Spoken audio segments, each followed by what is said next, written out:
جیسے ہی پاکستان کے وزیر اعظم جناب شہباز شریف صاحب نے ٹویٹ کیا کہ ایران اور امریکہ کے درمیان معاہدہ طے پا چکا ہے، اس کے بعد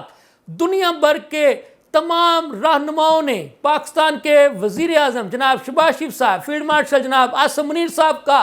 شکریہ ادا کیا، اعتراف کیا، تسلیم کیا کہ آپ کی کامیاب سفارت کاری کے نتیجے میں آج ایران اور امریکہ کے درمیان معاہدہ طے پا چکا ہے۔ اور انتونیو گوتریس جو کہ اقوام متحدہ کے سیکرٹری جنرل ہیں، انہوں نے بھی اعتراف کیا کہ پاکستان کی کاوشوں سے جناب یہ معاہدہ طے پایا ہے۔ اور ہم آپ کو یہ بھی بتاتے چلے، وزیر اعظم صاحب کے اس ٹویٹ کے بعد عالمی سطح پر معاشی صورتحال میں اتنی تیزی کے ساتھ بہتری آئی، اور جس کو کہتے ہیں نا کہ وہ جو سٹاک ایکسچینج ہے وہ اتنی تیزی سے اوپر گئی کہ لوگ حیران اور پریشان ہو گئے۔ ہاں، اس ٹویٹ کے بعد صفحہ ماتم بچھ گئی مودی کے گھر میں، صفحہ ماتم بچھ گئی نیتن یاہو میں، کیونکہ نیتن یاہو نے تو یہ بھی کہہ دیا میرا اس سے کوئی تعلق نہیں، تمہارا تعلق ہو نہ ہو، جس کا تعلق تھا یعنی امریکہ کا، اس نے تسلیم کیا کہ ہاں ہمارا معاہدہ طے پا چکا ہے۔